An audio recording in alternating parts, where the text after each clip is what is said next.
Ever felt like you're in a relentless cycle, always pushing yourself to exhaustion, only to find that you're actually not winning? This is something as a business owner myself, and what I see around me, I can always see it in different stages. So I'm going to talk you through this slide that I've created, which is around how we are at risk of really damaging our health and therefore not being any use to our business if we find ourselves constantly pushing ourselves to the limit. So where can we start with this? Well, when we're young in our business and quite new, we think we can do a short little burst of energy and we're just going to push through and make sure that we get some tasks done. And that's like the temporary push or the temporary effort that we can just catch up, a couple of hours. I'm just going to work late a couple of nights and I'm just going to catch up on some of those tasks that I know I should have done. And that's fine, but that's really a little short sprint.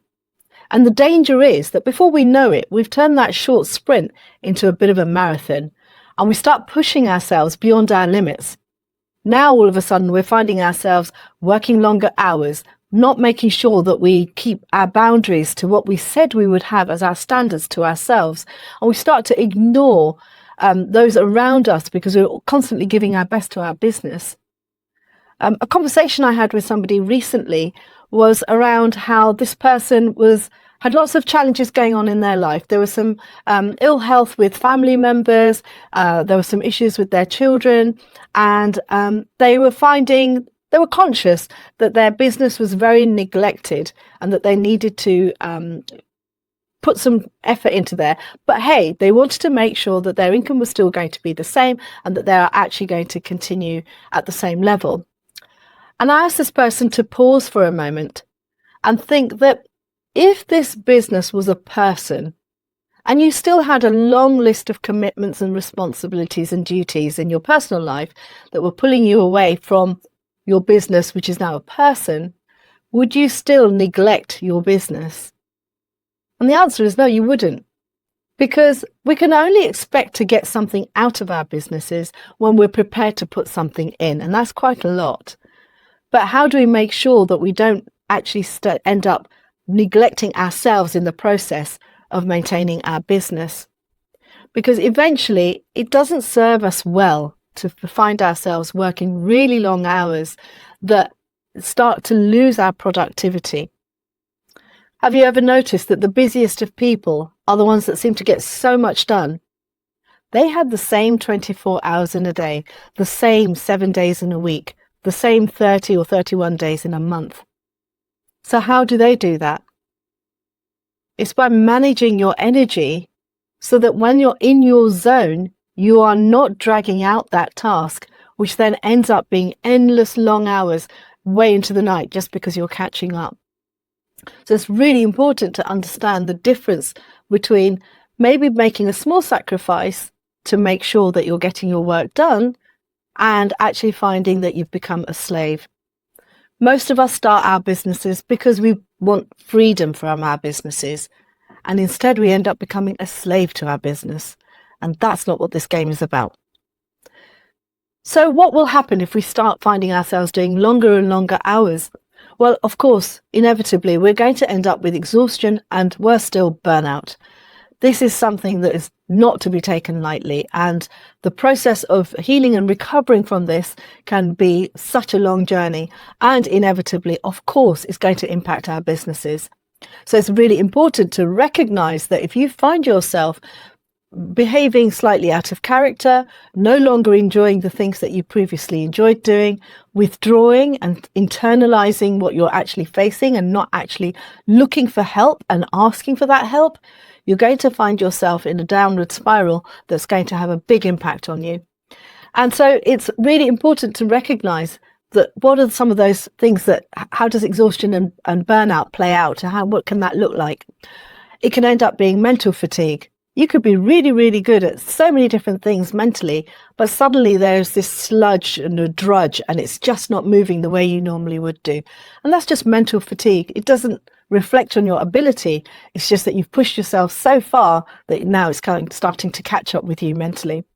And of course, there's physical drainage and just a general loss of motivation, some cynicism that you're just not winning in this game, and perhaps even some apathy. You start to just really not even care about the outcome. Worse still, you start to lose the care for the outcome for your clients. And that's really knowing that you've really got some problems there that you really need to address. And it can creep up on you from behind, and you don't even realize it's happening. It's really important to see those signals from those people around you, hopefully your loved ones, who might gently remind you that they're giving you some feedback. You're not yourself. You know, what's happening? How come you're working such long hours? They're not criticizing you. They love you. They're trying to remind you that you're behaving out of character and that something's not going on that maybe you yourself haven't identified. That's your little check to make sure that you are in alignment still and your business is serving you, not the other way around, that you're actually going to get the results that you want. And how are you going to realign your energy? Sometimes we can end up with guilt from all the pressure. This is probably something that's even more apparent with how much we all use social media. It's now become so dangerous. It's so easy to falsely compare ourselves to the outcomes we see other people achieving, especially if it's competitors and peers, or people that maybe started their business journey about the same time as us and seemingly have more success than us. We can never really know what somebody else's success really is. We should never get into that comparison trap as to how come they're doing that, how come they're so much better. We don't know the mechanics of what's going on in their life. We don't know their income, their turnover, what their business is giving them. We mustn't get into that game, because we start to then judge ourselves, see ourselves as a failure, start to compare ourselves even more, and that just ends up becoming a downward spiral. So it's really important that we can recognize those patterns and say, you know, I'm going to stay in my lane. Yeah, good for them. If somebody else is doing really well, celebrate them.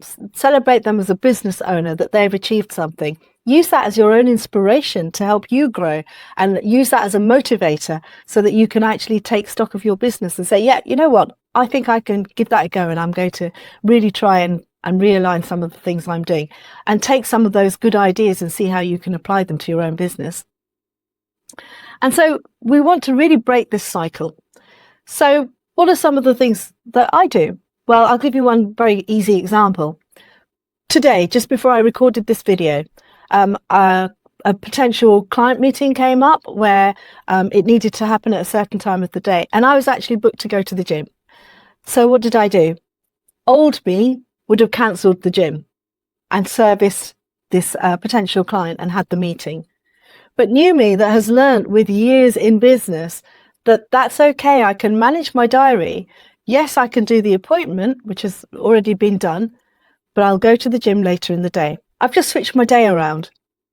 So it is possible to still maintain my boundaries and my standards, because going to the gym is important to me because it's part of my health and part of my self-care. I can't just cancel it. So I need to make sure that I give all aspects of my work my true attention. I didn't begrudge having to change things. It was a positive thing. The outcome hopefully is going to be brilliant, but I can still look after myself in that process. I hope that tip helps you. If you've enjoyed this video, please do like it, or even better, please subscribe to the channel.